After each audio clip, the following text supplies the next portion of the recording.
আসসালামু আলাইকুম বন্ধুরা।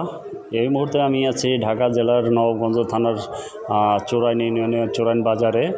আর পাশে আছে আমাদের শ্রীনগর থানার বাড়িখালী ইউনিয়নের খাররা গ্রাম। এই দুই গ্রামের ভিতরে আসলে বানরের প্রচুর বসবাস। এখানে আসলে প্রচুর বানর দেখা যাচ্ছে, শত শত বানর এখানে বসবাস করে। আপনারা যদি বানর দেখতে চান অবশ্যই এখানে চলে আসবেন। আসলে এই বানরগুলো আমরা ছোটোবেলা থেকে দেখে আসছি। আর এই বানরগুলোর ইতিহাস হলো শত বছর ধরে এখানে তাদের বসবাস। এই যে দেখেন বানরগুলা, তারা এই যে এখন গাছে বিশ্রাম নিচ্ছে দুপুর টাইম। দেখেন অনেক বানর, শত শত বানরের এখানে উপস্থিতি দেখা যাচ্ছে।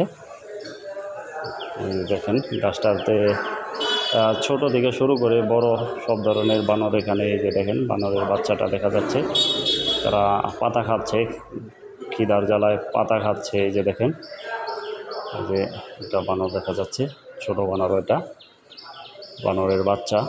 ওই যে দেখেন এটা বানরের ছোট বাচ্চা, তারা এখন পাতা খাচ্ছে। আসলে খাবারের খুব সংকট তাদের, তারা বিভিন্ন দোকান থেকে হামলা করে খায় অথবা কারো বাড়িতে ঢুকে হামলা করে খায়, কারণ পেটের ক্ষুধার জ্বালায় তারা অনেক সময় এই কাজটি করে থাকে। আমরা অনেক সময় বিরক্ত হয়ে যাই।